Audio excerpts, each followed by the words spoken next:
चलिए, R circuit हो गया ना हम लोग का। आर सर्किट कंप्लीट हो गया। वेव डायग्राम और फेज डायग्राम दोनों हुआ था, देख लीजिए। तो ध्यान देंगे, हमको टोटल 7 सर्किट पढ़ना है, जिसमें एक सर्किट हम लोग ऑलरेडी कर चुके हैं, जो है आर सर्किट। तो आज हम लेंगे सेकेंड वाला सर्किट, जिसका नाम है L circuit.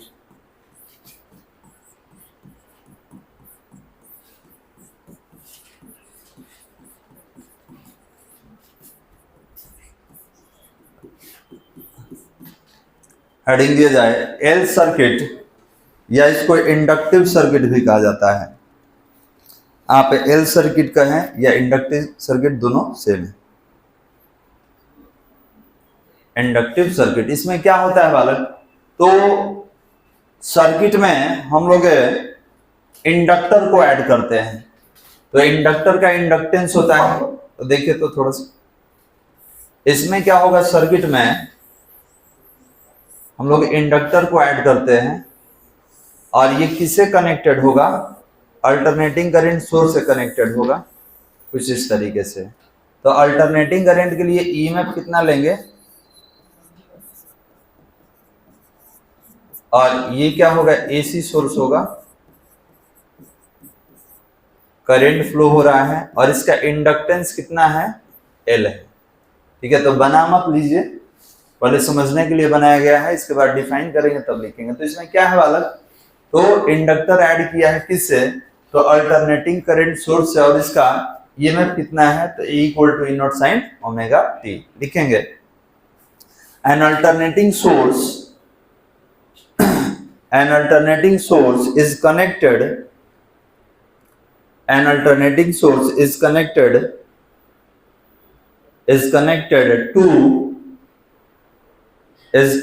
to an ideal inductor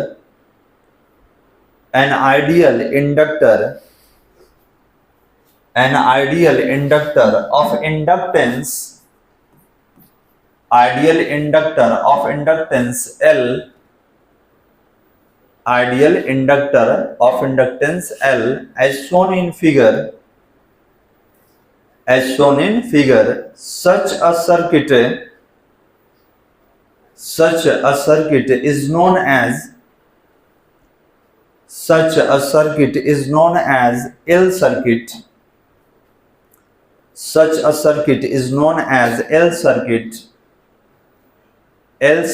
Or inductive circuit is known as L circuit or inductive circuit. हो गया बालक। चलिए, इसके लिए डायग्राम है, इस डायग्राम को हम लोग बना लेंगे, इसके बाद आप आगे कंटिन्यू किया जाएगा। बना लीजिए।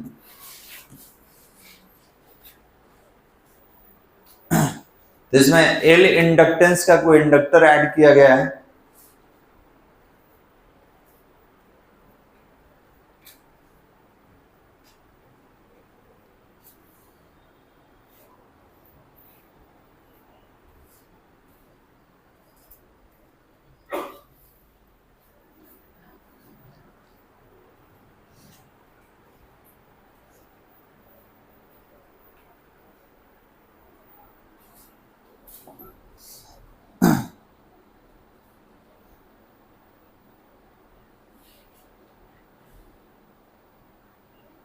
हो गया बालक। लिखेंगे इसके नीचे लिखा जाए the EMF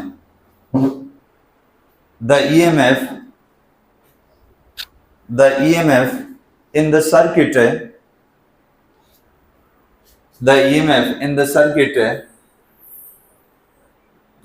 circuit is given by, तो बताइए आपका EMF कितना इसमें है, कितना दिख रहा है आपको, तो दिख रहा है यहाँ पे कि सर ये एप्टा इक्वल टू एप्टा नॉट साइन ओमेगा टी, ये EMF हमको दिख रहा है। इक्वेशन 1 कर लेंगे। अब इसके बाद इंड्यूस्ड EMF निकालना है, तो इंड्यूस्ड EMF कैसे निकालते हैं, फैराडे लॉ से, याद है, Faraday first law second law. तो इंड्यूस्ड ईएमएफ निकालना होगा। तो इंड्यूस्ड कब आएगा? जब इक्वाइल रहेगा तब आएगा, क्योंकि इसमें क्या होता है कि एक कॉइल में करंट जाएगा तो मैग्नेटिक फील्ड बना देगा, और मैग्नेटिक फील्ड क्या कर लेता है, तो एक अलग करंट बना लेता है। क्यों? क्योंकि सामने वाला जितना सर्किट होगा उसमें इंड्यूस्ड ईएमएफ जनरेट हो जाता है। इसमें फैराडे लॉ में हमने बात किया था, सेकेंड लॉ याद करिएगा। इसके नीचे लिखना होगा the induced EMF across the inductor, the induced EMF across the inductor। देखिए तो यही था ना बालक, E equal to d phi upon d t, और याद है फाई इक्वल टू हम लोग एल आई पढ़े थे, याद रख सकते हैं इसमें एल आई। ये कितना होगा, तो E equal to d phi की जगह कितना होगा, L I upon d t. इसमें क्या कर लेंगे बालक, नहीं, ये इंडक्टर में ध्यान देंगे, वहां माइनस साइन तो ही बता रहा था कि नजदीक लाइएगा तो रिपल्सन करेगा। हम लोग लॉ थोड़ी पढ़ रहे हैं, लॉ का एप्लीकेशन यूज कर रहे हैं। वहां पे माइनस क्या बताता था कि जिससे मैग्नेटाइज हुआ है उसी को अपोज कर रहा है, तब ना माइनस आया था। हम तो मैग्नीट्यूड यूज कर रहे हैं। तो E equal to d phi upon d t, और फाई इक्वल टू क्या होता है, एल आई। एल का नाम क्या है, सेल्फ इंडक्टेंस, ठीक है, बताया गया था। अब इसमें बताइए एल जो है कांस्टेंट है, तो कांस्टेंट को बाहर निकाल देंगे, क्योंकि कांस्टेंट को ना डिफरेंशिएट करते हैं ना इंटीग्रेट करते हैं। तो एल बाहर, तो ये कितना हो गया, ये हो जाएगा D I upon d T. कोई दिक्कत बालक? अब देखिए ईएमएफ को इससे हटा सकते हैं, ये जो आपने ईएमएफ ई रखा है तो ई नॉट से हटाएंगे तो कितना हो जाएगा बालक, ये हो जाएगा आपका A not sine omega t, और इधर कितना है L into d I upon d t. हमको डी आई निकालना है, इसको थोड़ा सा फ्लिप कर लेंगे हम, d I upon d t equal to ये कितना होगा, तो E M F sine omega t into d t. D t यहां से ले लेते हैं, यहाँ छोड़ दीजिए, अगले स्टेप में कर लेंगे। देखिए इसको फ्लिप कर दिए पहले, क्यों कर लिए, क्योंकि डी आई जब निकालेंगे तो ये मल्टीप्लाई में हो जाएगा। तो यहां से अगर लिखना हो तो लिख सकते हैं कि डी आई इक्वल टू कितना होगा, तो EMF maximum value of EMF and sign omega t into d t. देखिए तो हो सकता है ये डी टी जो है इसको मल्टीप्लाई कर दिया इधर, ठीक है, ये कैसे था, तो इस तरीके से था, इसको फ्लिप कर दिया। अब आपके दिमाग में आएगा ये इधर आएगा तो माइनस, तो ये भी तो इधर गया है, माइनस माइनस कैंसिल हो जाएगा। तो जब दोनों तरफ फ्लिप करते हैं तो हम लोग कोई कन्वेंशन चेंज नहीं करते हैं। तो बताइए इसमें डी आई निकालना था, तो ये कहाँ चला गया, इधर मल्टीप्लाई में। अब हमको क्या करना है, हमको करंट के लिए फॉर्मूला निकालना है। तो क्या करेंगे, यहाँ पे इंटीग्रेटिंग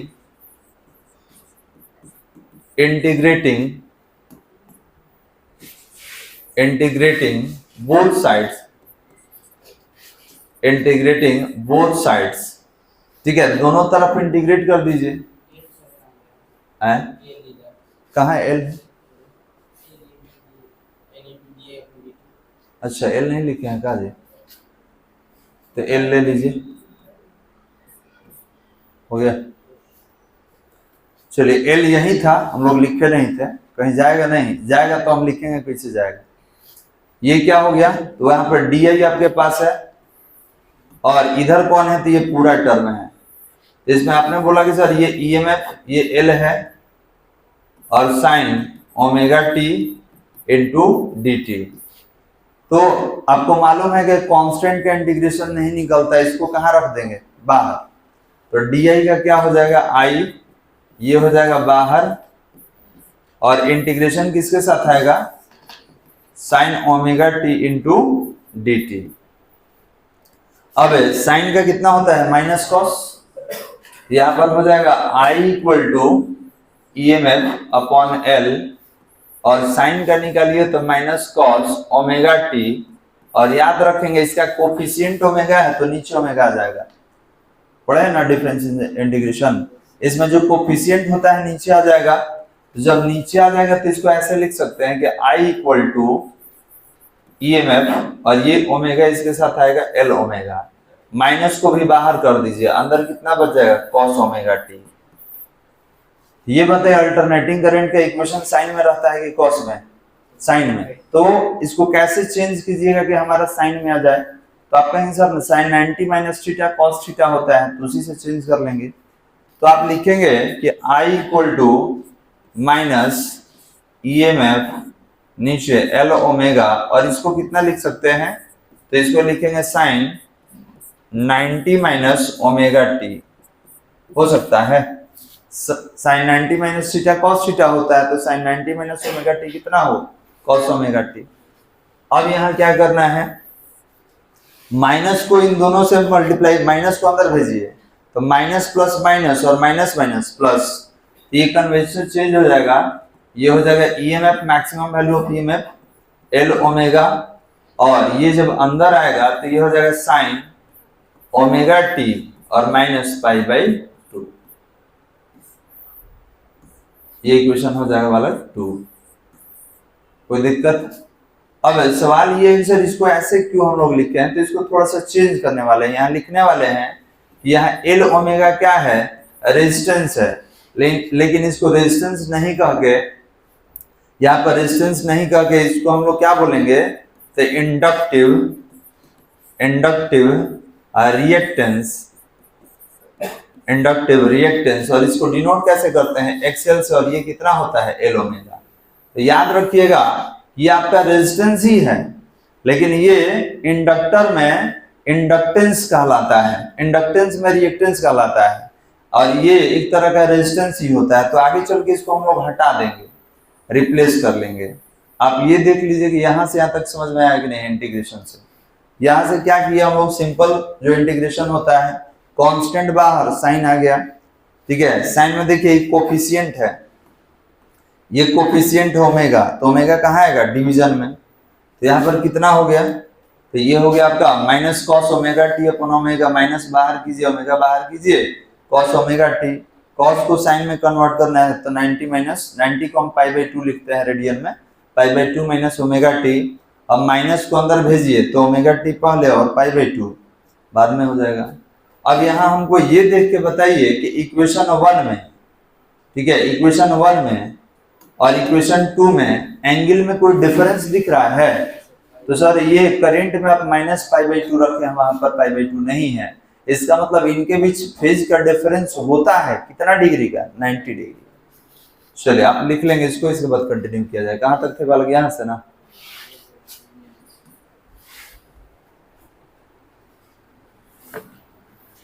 लिखा जाए इसको।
आगे कर दे, हो गया बालक?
हो गया बालक। चलिए, तो यहाँ पे एल ओमेगा जो है इसके बारे में थोड़ा सा लिखना होगा। यहाँ लिखेंगे वेयर एल ओमेगा क्या है, तो ये आपका एक्सेल है, इसको इंडक्टिव रिएक्टेंस कहा जाता है। वेयर एल ओमेगा क्या है, तो आप बोलेंगे ये जो है inductive reactance, inductive reactance. Clear है वाला? तो क्या इसको ऐसे लिख सकते हैं, I equal to EMF upon XL और into sine omega t minus pi by two. देखे तो याद रखेंगे ये दोनों रेजिस्टेंस ही है। अब इसको फिर से एक बार चेंज करेंगे, तो क्या होगा, ये होगा I equal to I nought sine omega t minus pi by two. पीछे कितना था, इक्वेशन 2 है ना, 3। देखिए ये 3। अब सवाल ये है कि सर आई नॉट कहाँ से आ गया, तो अभी हम लोग रिप्लेस किए हैं आई नॉट कितना, तो मैक्सिमम वैल्यू ऑफ ईएमएफ और नीचे क्या है एक्सएल। अगर ये एक्सएल नहीं भी रहता, आप एल ओमेगा भी लेते तो भी इसको रिप्लेस करते। क्यों? क्योंकि V equal to I R होता है, तो I equal to V upon R. ये V क्या है हमारा, ईएमएफ के टर्म में है, और R क्या है, तो एक्सएल है। समझ में आ रहा है? तो ये जो आप एक्सएल लिख रहे हैं, it is a type of resistance, लेकिन रेजिस्टेंस नहीं कहा कि इसको रिएक्टेंस कहा जाता है। क्यों? ये इंडक्टिव सर्किट के लिए है। तो इसी में नहीं, कैपेसिटर वाला में भी हम लोग XC लेंगे और उसको कैपेसिटिव रिएक्टेंस कहा जाएगा। चलिए, तो आप यहां से बालक, यहां तक तो हो गया था ना, यहां से आप लिख लें।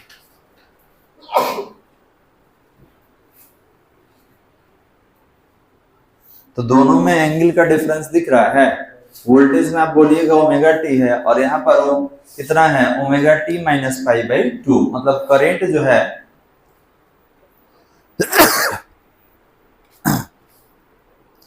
आप बोलेंगे कि सर करंट जो है वो वोल्टेज से पाई बाई टू एंगल कम है, लेस है, तो आपको एक लैगिंग और लीडिंग बिहेवियर बता रहे थे।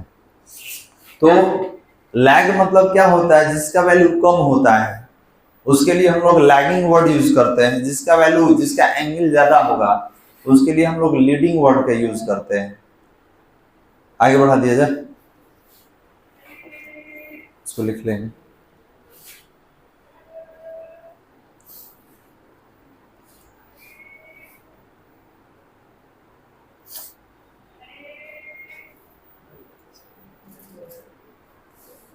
हो गया बालक। अब देखिए, आपको पिछले क्लास में लैगिंग और लीडिंग के बारे में बता रहे थे, फिर से एक बार बता दे रहे हैं, सुन लीजिए। ये हो गया आपका करंट का, और वोल्टेज का कितना था ईएमएफ के लिए, तो E equal to E not sine omega t, यही था ना बालक। तो दोनों में एंगल का डिफरेंस देख रहे हैं, ये माइनस पाई बाई टू है जब ये केवल ओमेगा टी है। तो आप बोलेंगे सर इसमें वैल्यू जो है वोल्टेज का ज्यादा होगा, करंट का कम होगा। ठीक है, उसका कम होगा, इसका ज्यादा होगा। तो आप बोलेंगे सर ये लीड कर रहा है मतलब ज्यादा है इसका वैल्यू, और ये लैगिंग बिहेवियर दिखा रहा है, लैगिंग। तो लैगिंग बिहेवियर का मतलब क्या होता है, कम होना। ठीक है, पीछे रह जाना, पीछे छूट जाना, इसको कहा जाता है। अब इसके लिए हम लोग दो काम करने वाले हैं, क्या, तो एक फेज डायग्राम बनाएंगे और एक वेव डायग्राम बनाएंगे, दो डायग्राम बनाएंगे। क्लियर है बालक? तो लिखा जाए, एक लैंग्वेज लिखे खत्म कीजिए। लिखेंगे इक्वेशन नंबर 3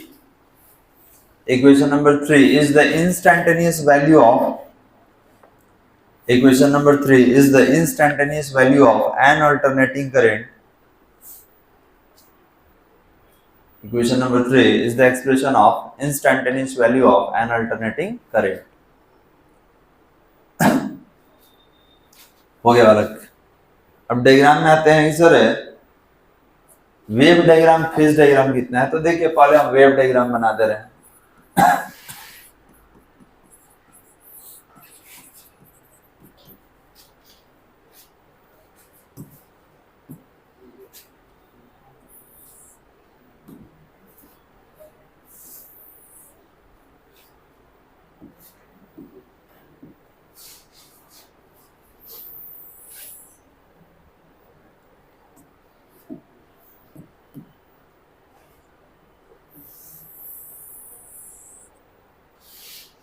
हो गया बालक। तो ये बताइए कि दोनों में डिफरेंस कितना का है, तो आप बोलिए 90 का। तो 90 करंट कम है कि ज्यादा है, तो आप कहिए सर कम है, ज्यादा रहता तो प्लस रहता। तो याद रखेंगे इन निगेटिव सेक्शन से चलेगा, मतलब ये नीचे से चलेगा, क्योंकि ये अगर ऑरिजिन है तो ऊपर वाला प्लस होता है, नीचे वाला माइनस। क्लियर है बालक। और 90 डिफरेंस का मतलब क्या होता है, 90 डिफरेंस का मतलब समझिए कि अगर वोल्टेज 360 का वन वेव बनाएगा तो इसका जो है 360 नहीं रह के ये इतना ही रहेगा, इतना ही रहेगा।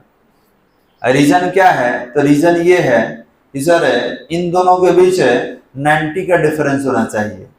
ठीक है, तो आप बोलेंगे सर ये जो होगा फर्स्ट सेकेंड थर्ड, इसमें 3 ही फेज लेना है, क्योंकि ये क्या है 90 का डिफरेंस है। तो आप 360 है तो ये कितना हुआ 270, माइनस करके देख लीजिए डिफरेंस कितना का है। अगर ये भी 360 ले लीजिएगा तो डिफरेंस तो 0 हो जाएगा। तो याद रखिएगा ये पूरा वेव नहीं लेंगे, इसमें 3 पार्ट लेंगे, 1 2 एंड 3। और इस तरीके से हम लोग नहीं खींचेंगे। करंट निगेटिव है ना जी, तो निगेटिव देखिए कहां से चलता है, निगेटिव कहां से चलेगा, तो निगेटिव ऐसे चलेगा, ऐसे। तो ये 1 पार्ट 2 पार्ट और 3 पार्ट, ये नहीं होगा, ये नीचे वाला नहीं लेंगे, हम यहीं तक लेंगे। ठीक है, 1 फेज 2 फेज और यहाँ से 3 फेज, यहां जाएगा तो क्या हो जाएगा 4 फेज। क्लियर है। तो आप कहेंगे कि सर यहां से चला था 4 फेज, 1 2 3 यहीं तक लेना है, चौथा फेज नहीं लेंगे क्योंकि 360 हो जाएगा। और यहां से क्यों खींच रहे हैं, तो आप कहिएगा इस 0 से चलेगा तो 90 होगा, और 90 नीचे है, इसका मतलब क्या है माइनस में। अगर करंट ज्यादा रहता 90 तो हम ऊपर से चलते, ऐसे चलते, यहां से चलते। बात समझ में आ रहा है।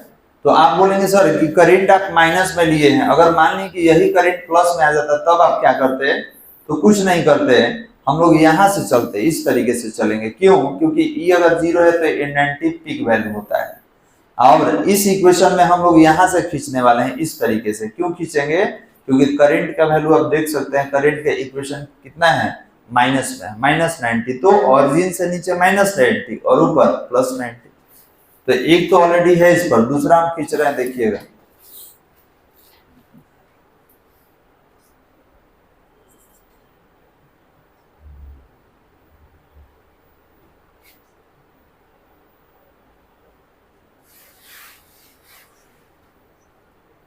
यहां तक तो लाना ही नहीं है, क्योंकि 1 2 और 3 ही है।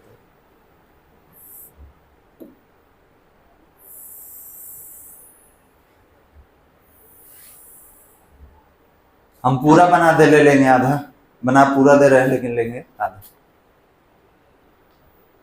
यहाँ पर आना है, यहाँ आना है, यहाँ पर आना है, ठीक।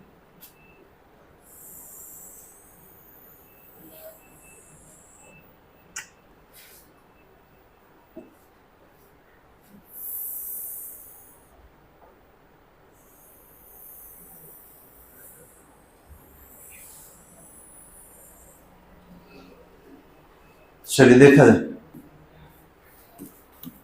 पहले एक वेव के बारे में बता दे रहे। ये 0 है तो यहाँ पर इसका 90 होगा, यहाँ पर 180 होगा, यहाँ पर 270 होगा और यहाँ पर 360 होगा। ये क्लियर है। और ये कौन है, व्हाइट वाला कौन है, तो वोल्टेज है।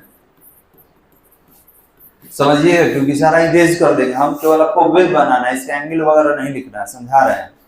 तो ई व्हाइट वाला कौन है, वोल्टेज है। करंट 90 कम है तो इसका मतलब ई वैल्यू 90 होगा, यहाँ पर इसका 180 होगा, यहाँ पर 270 होगा और यहाँ पर इसका वैल्यू 360। देखिए इसका भी हम लिख दिए, दिख रहा है। अब हमको ये बता दीजिए कि यहाँ पर दोनों के बीच डिफरेंस कितना का है, यहाँ पर दोनों का डिफरेंस कितना का है, यहाँ पर दोनों का डिफरेंस कितना का है, यहाँ पर दोनों का डिफरेंस कितना का है 90 का। कोई दिक्कत वाला, यही हमको, अब जहां जाइएगा ना पूरा हम इसलिए खींच दिए हैं कि हर जगह 90 दिखना चाहिए। अब कोई कह देगा सर इधर दिखाइए, तो देखिए ना एक ज्यादा है तो एक कम है, ठीक है, एक कम है तो एक कम है तो एक ज्यादा है, मतलब एक ज्यादा रहेगा तो एक कम रहेगा, इनके बीच हमेशा 90 का गैप रहेगा। तो इसीलिए ये डायग्राम बनाएगा, थोड़ा सा सावधानी से बनाना होता है, क्योंकि जहां भी लाइन से इधर उधर होगा तो आपको डिफरेंस नहीं दिखेगा वाला।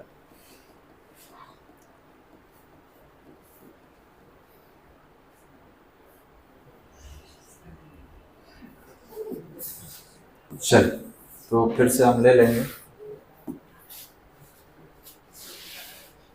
रेड है, येलो, ठीक।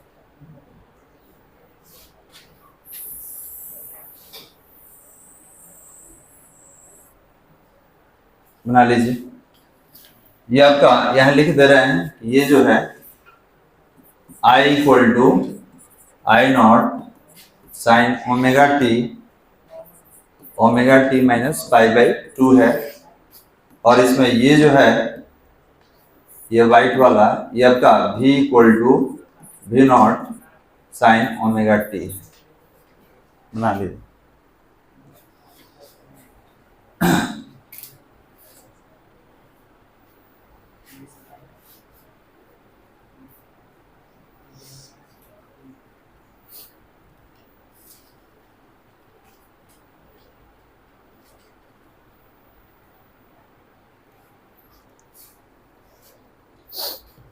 अब इसका एक फेज डायग्राम है, जिसको फेजर डायग्राम भी कहा जाता है। उसको 3-4 मेथड से हम लोग खींच सकते हैं, किसी भी मेथड से।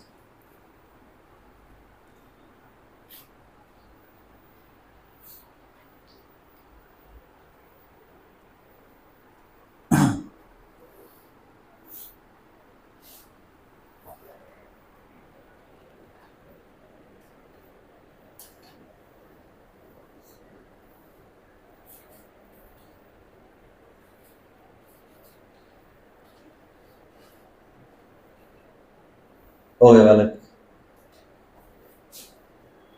डिफरेंस दिख रहा है ना बालक 90 का। ये 90 है, 0 है। यहाँ पर ये कितना होगा, 90 होगा, ये 180 होगा। अभी तो बताए हैं, इस तरीके का डिफरेंस आप देखेंगे। तो ये कंपेयर करते हुए हम लोग आगे बढ़ते हैं। आपको लिखना नहीं, समझना था, जो कि आपको पहले भी हम बता चुके हैं। चलिए, अब इसका लैंग्वेज एक और है ना, फेजर डायग्राम है ना। तो देखिए, फेजर डायग्राम 3 तरीके से बना सकते हैं, 3 मेथड्स है। तो यहाँ पर अगर बात किया जाए फेजर डायग्राम का, देखिए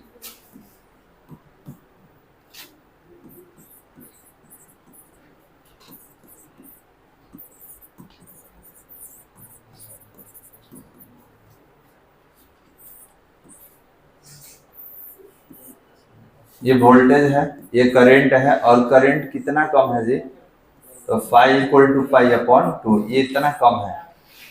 तो ये भी कह सकता है, सर ये नहीं बना सकते हैं, ये करंट ले लेंगे, ये वोल्टेज ले लेंगे, ये 5/2, तो बिल्कुल हो सकता है। लेकिन एक चीज और, ये अप्रोप्रिएट हम बोलेंगे, क्यों? क्योंकि करंट कम है, तो कम के लिए नीचे माइनस में दिखाया जाता है।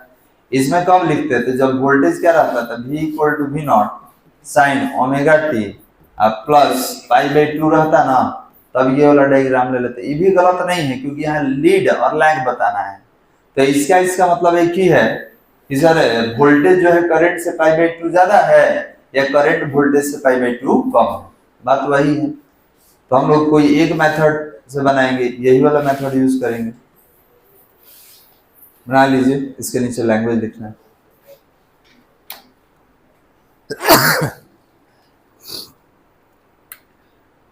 तो फेज डिफरेंस भी अलग अलग सर्किट के लिए पूछा जाता है।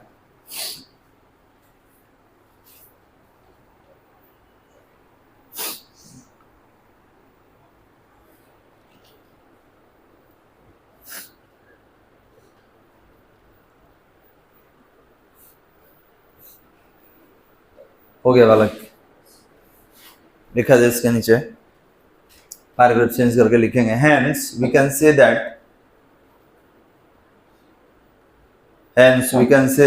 in L circuit,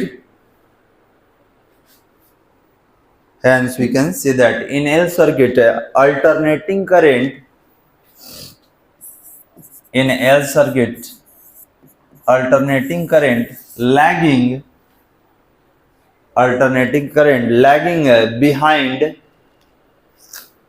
lagging behind by phase difference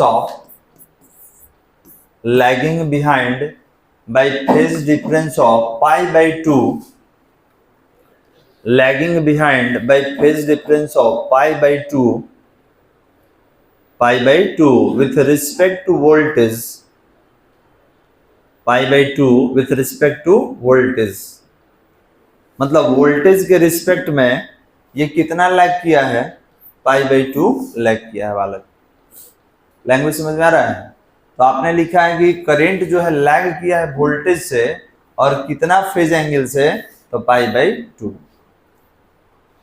चलिए, तो ये पूछा क्या जाएगा, तो पूछा जाएगा कि बताइए एल सर्किट में करंट और वोल्टेज के बीच फेज डिफरेंस कितना होता है, तो पाई बाई टू।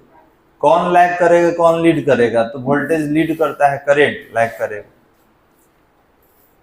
थर्ड वाले में आते हैं। थर्ड वाला हमारा सी सर्किट, ये सेकंड था आपका एल सर्किट था, थर्ड में होगा सी सर्किट। इसको कहा जाता है कैपेसिटिव, कैपेसिटिव सर्किट। तो बताइए सी सर्किट है, तो इसमें कौन रहेगा बालक, तो कैपेसिटर रहेगा। कैपेसिटर यूज करेंगे, तो कैपेसिटर में क्या होता है, एक पॉजिटिव प्लेट होता है, एक नेगेटिव प्लेट होता है, and both are separated from a small distance. Chapter 1 में पढ़ते कैपेसिटर के बारे में, बोला जाए बालक, लिखेंगे an alternating current source, an alternating current source connected to a capacitor, an alternating current source connected to a capacitor, connected to a capacitor, such a circuit, connected to a capacitor, such a circuit, such a circuit is known as, such a circuit is known as C circuit, such a circuit is known as C circuit or capacitive circuit, C circuit or capacitive circuit, C circuit और capacitive circuit। इसी में लिखना होगा full stop देके, the capacitor is periodically, the capacitor is periodically charged and discharged, the capacitor is periodically charged and discharged, periodically charged and discharged when alternating volt is, when alternating volt is applied on it, when alternating voltage is applied on it, alternating voltage is applied on it।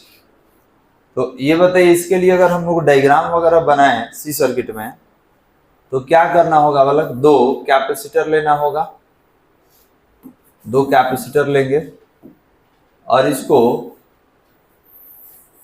AC source से connect कर दिया जाएगा EMF के लिए। तो ये क्या होगा, तो EMF equal to maximum value of EMF sine omega t, AC source, alternating current का फ्लो हो रहा है, कैपेसिटर है तो एक पर पॉजिटिव चार्ज, एक पर निगेटिव चार्ज, और इसके लिए जो रेजिस्टेंस रहेगा उसको एक्सी से लिखेंगे ना जी, इसको कैपेसिटिव रिएक्टेंस कहा जाता है। ठीक है, तो इसके लिए जो रेजिस्टेंस क्रिएट होगा उसको एक्सी लिखेंगे और कहेंगे क्या, तो कैपेसिटिव रिएक्टेंस। डायग्राम बनाएंगे।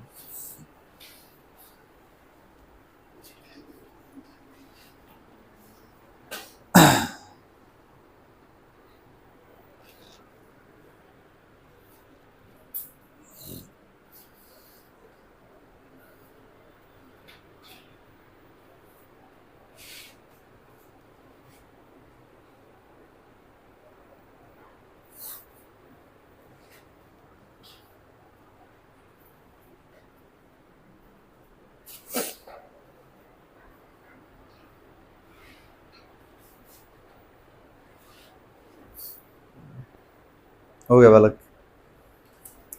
अब इसके नीचे लिखना होगा, आपने बोला है कि potential difference applied across unit, तो ईएमएफ आप कितना दिए हैं ये बताइए। तो equal to E not sine omega t, यही तो ईएमएफ गिवन है, लिख लेंगे। अब इसके बाद कुछ कैपेसिटर के प्रॉपर्टी से हम लोग बात करेंगे। हटे, तो कैपेसिटर में याद है Q इक्वल टू सी भी था। तो अगर बात किया जाए यहाँ पर Q इक्वल टू कितना है तो सी भी, तो हमने बोला कि V को ईएमएफ में कन्वर्ट कर दीजिए। तो यहाँ से Q equal to C into EMF. तो जब ईएमएफ निकालिएगा तो क्या होगा, ईएमएफ निकालेंगे तो क्या होगा, तो आप कहेंगे ईएमएफ फाइंड आउट करना होगा, तो ये होगा Q अपॉन सी। अब इसको तोड़ दिया जाए, इसको हम तोड़ देंगे, सीधा कर लेंगे। ये कितना होगा, तो Q upon C equal to EMF.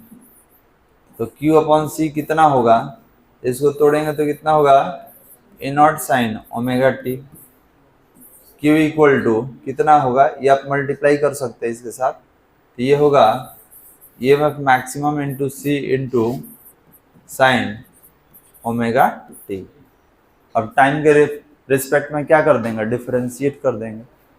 पहले आप यहाँ से लिख लीजिए, उसके बाद हम लोग आगे बढ़ेंगे यहाँ से।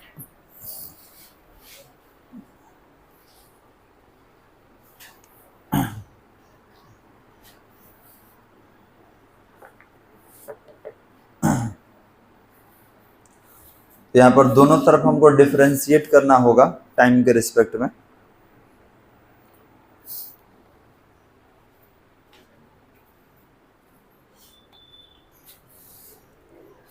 हो गया वाला, आगे बढ़ा दे।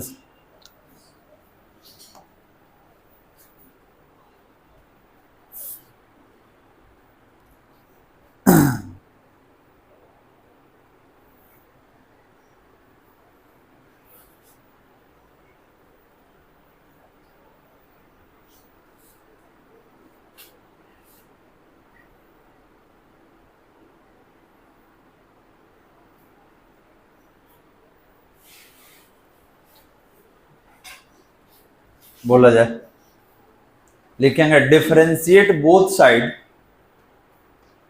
Differentiate both side with respect to, differentiate both side with respect to time, differentiate both side with respect to time, with respect to time.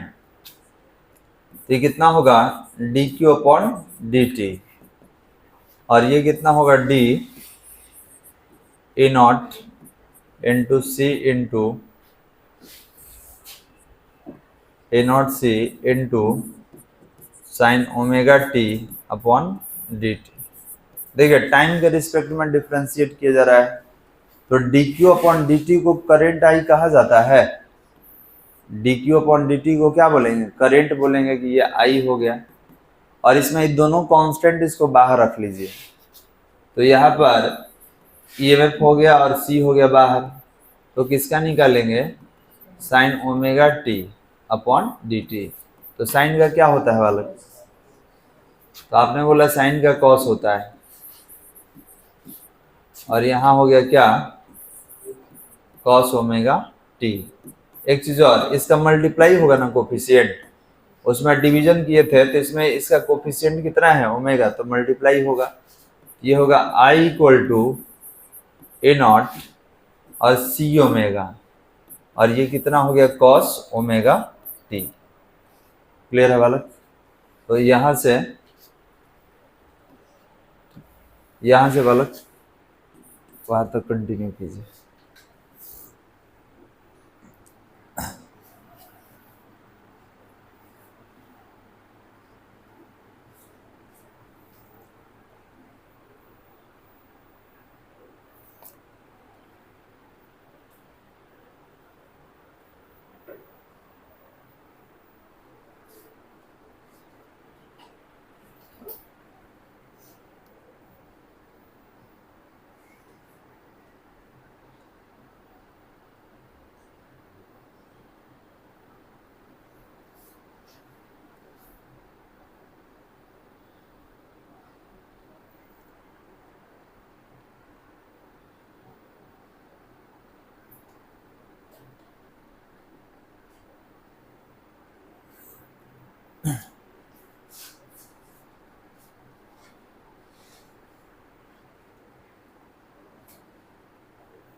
हो गया बालक। चलिए अब इसको तोड़ेंगे। सेकंड कोऑर्डिनेट में साइन क्या होता है? पॉजिटिव। इसको ले जाइए, साइन के फॉर्म में तोड़ दीजिए, और ये जो है ऊपर, इसको हम नीचे ले जाएंगे क्योंकि फोर्थ स्टेप ही ऊपर आता है, मालूम है ना कि फोर्थ स्टेप ऊपर आता है। इसको लिखना होगा तो हम थोड़ा सा चेंज करने वाले हैं। क्या लिखेंगे? तो I equal to A not, ये हो जाएगा 1/c omega into sine π/2 plus omega t. अब इधर लिखिए इधर लिखिए, दोनों एक ही होता है। ये कैसे आ गया समझ में आ रहा है? देखिए इधर इसका अपॉन में 1 होगा तो 1 2 3 4, फोर्थ स्टेप कहाँ चला जाता है? ऊपर। ये पहले ऊपर ही था, देखिए यहाँ पर था, तो इसको जब फोर्थ स्टेप को कन्वर्ट कीजिएगा नीचे तो ये कहाँ आएगा? तो इसके अपॉन में आएगा 1/c ओमेगा। अब ये भी सवाल सर क्यों लिख रहे हैं? तो याद कीजिए capacitive reactance X equal to कितना? 1/c omega. तो यहाँ पर क्या लिखेंगे? तो हमारा ईएमएफ हो गया मैक्सिमम वाला, और 1/c omega into sine 90 plus omega t. क्या इसको ऐसे लिख सकते हैं कि I equal to EMF upon, इसको XC लिख सकते हैं। क्यों? क्योंकि हम पढ़ चुके हैं कि इंडक्टिव, अभी लिखेंगे इसके बारे में, इंडक्टिव कैपेसिटिव रिएक्टेंस कितना होता है? तो 1/c ओमेगा। ठीक है, ये जस्ट अभी इसके बगल में हम लिखेंगे, थोड़ा सा इसको चेंज कर ले। और ये कितना होगा? इसको अरेंज कर दीजिए तो आप कहिएगा sir sine omega t plus π/2। अब यहाँ पर इसको एक इक्वेशन का नाम देते हैं। पीछे वाला कितना था बालक? पीछे केवल यहाँ 1 है, तो ये क्या हो जाएगा आपका? 2 हो जाएगा। अब यहाँ लिखना होगा, यहाँ पे लिखेंगे कि where Xc equal to 1/c omega, और इसका नाम क्या है? कैपेसिटिव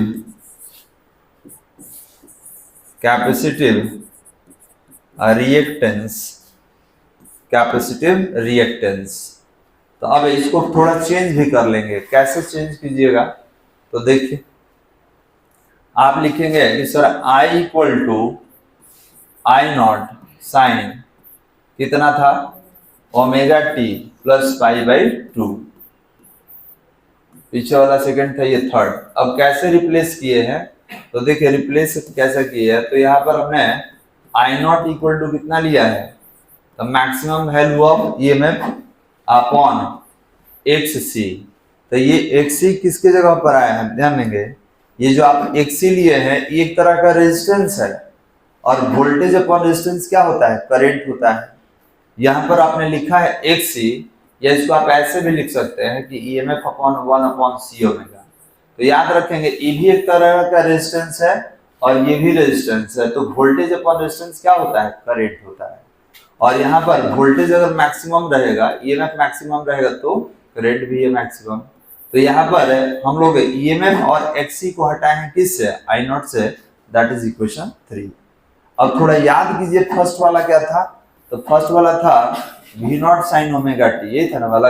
और थर्ड वाला क्या है? तो ओमेगा टी प्लस π/2। तो यहाँ पर किसका वैल्यू ज्यादा है, किसका वैल्यू कम है? दोनों के बीच फेज डिफरेंस कितना है? π/2 का, 90 डिग्री का। लीड कौन कर रहा है? लीड कौन कर रहा है? लैग कौन कर रहा है? जो ज्यादा है लीड करेगा, जो कम है लैग करेगा। तो अब इसमें क्या फेजर कहाँ बनेगा? कि सर करंट ज्यादा है तो ऊपर लिखिए, वोल्टेज कम है तो नीचे लिखिए। और ये कितना ज्यादा है? π/2। समझ में आ रहा है? पॉजिटिव है तो पॉजिटिव ऊपर ही ना लेते हैं। तो करंट कितना ज्यादा है? तो 90 ज्यादा है। तो जब करंट 90 ज्यादा तो ये कम हो जाएगा, तो दोनों के बीच फेज कितना होगा? π/2। चलिए आपके एग्जाम में यही सब पूछा जाता है, फेज वगैरह। ठीक है, कहां से लिखेंगे बालक? और पीछे था, यहां तक तो हो ही गया था, यहां से लिखना हम लोग।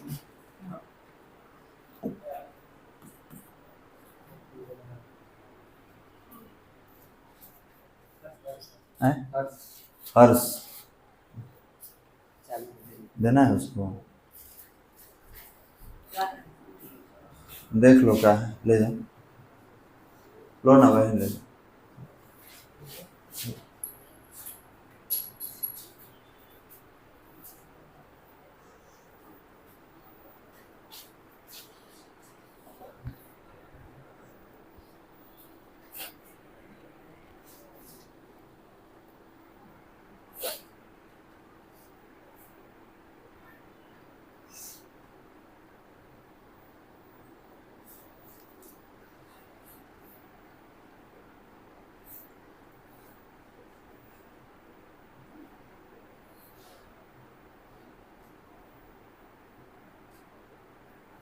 तो यहाँ पर ये कैसे हटा है समझ में आ रहा है ना जी। ये XC होता है, इसको कैपेसिटिव रिएक्टेंस कहा जाता है, जो कि हमने नीचे लिखा है। कहाँ पर एक्सेल है, लीजिए XC होगा, एक्सेल नहीं होगा। XC मतलब कैपेसिटिव रिएक्टेंस। आगे बढ़ा दे।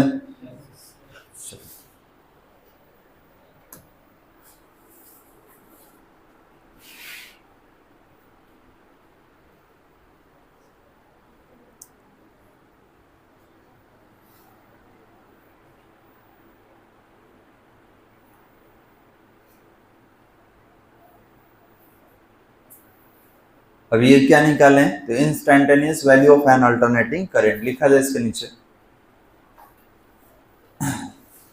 लिखेंगे equation number 3, equation number 3 is the instantaneous value of, equation number 3 is the instantaneous value of an alternating current, instantaneous value of an alternating current, an alternating current flow through the C circuit,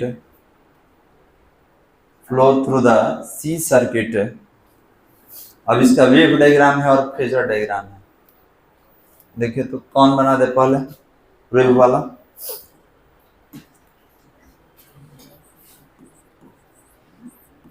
wave diagram. क्या हो गया जी, क्या कुछ हुआ है? Time देख रहा है क्या? टाइम मत देखिए। अच्छा चलो 10 मिनट में फिट ना मार देता रहा, चला जाएगा। चलो सब कोई फास्टिंग में, हम भी फास्टिंग है ना, ठीक है ना। अब लंच करना है, अब हम लोग लंच करेंगे तो फास्टिंग है ना, 1 बजे तक फास्टिंग। चलिए देखिए यहाँ पे कौन ज्यादा है, 10 मिनट। बोलिए मत, शांति से सुनिए। 10 मिनट में खत्म हो जाएगा, बोलिए तो आधा घंटा हो जाएगा। ध्यान देंगे इसमें ज्यादा कौन है, करेंट। कम कौन है, दोनों के बीच डिफरेंस कितना है। चलिए तो यहाँ पे पहले हम लोग वोल्टेज वाला बनाया जाए। तो वोल्टेज वाला पीछे भी हम लोग खींचे थे, ये वोल्टेज वाला हो गया। और करंट आपने बोला सर 90 ज्यादा है, तो जो आप नीचे से खींचे थे आप कहां से चलेगा, ऊपर से, ठीक है। तो अब थोड़ा देखा जाए कि कहां से खींचेंगे। और एक चीज और, इसमें 4 फेज होगा तो उसमें 3 ही फेज लेंगे, क्योंकि वो 90 हमेशा कम रहेगा। जैसे इसमें देखिए 1 फेज, 2 फेज, 3 फेज और 4 फेज, इतना लिए हैं। उसमें हम कहां तक लेंगे, तो इतना ही लेंगे, यही लेंगे। अगर यहां से खींचिएगा तो और नीचे तक नहीं आएगा, मतलब उसमें 3 फेज काउंट कर लेना है आपको। तो देखिए तो इसका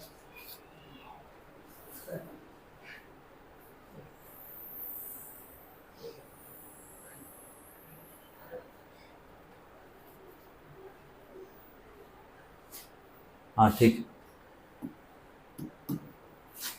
ये 0 है। इसमें ये कहेंगे कि करंट है I equal to I0 sine omega t plus pi by 2। और इसमें ये व्हाइट वाला जो देख रहे हैं ये वोल्टेज है।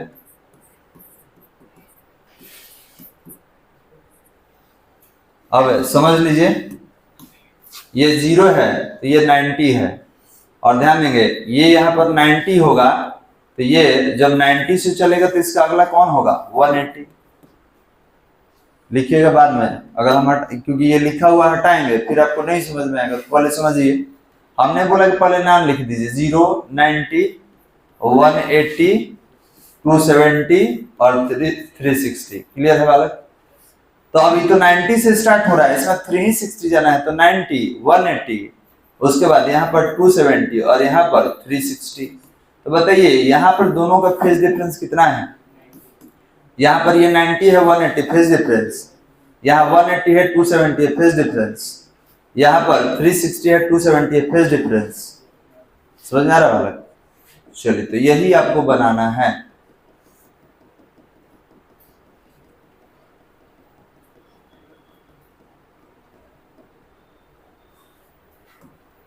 नहीं तो इसको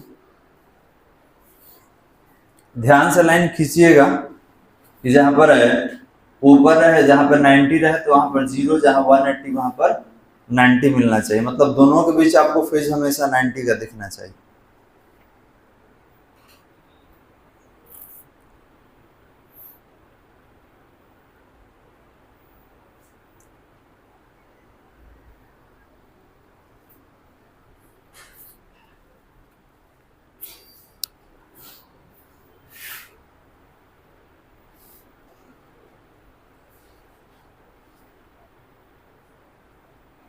हो गया वाला?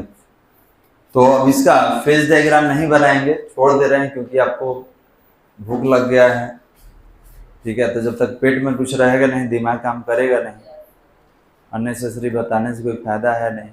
चलिए यहीं रोकेंगे, यहाँ तक देख लीजिए। कोई प्रॉब्लम है तो फिर से डिस्कस कर लेंगे, क्योंकि अगले क्लास में यहाँ से आगे हम लोग फेजर डायग्राम से कंटिन्यू करेंगे। आप एक बार रिवाइज भी कीजिएगा।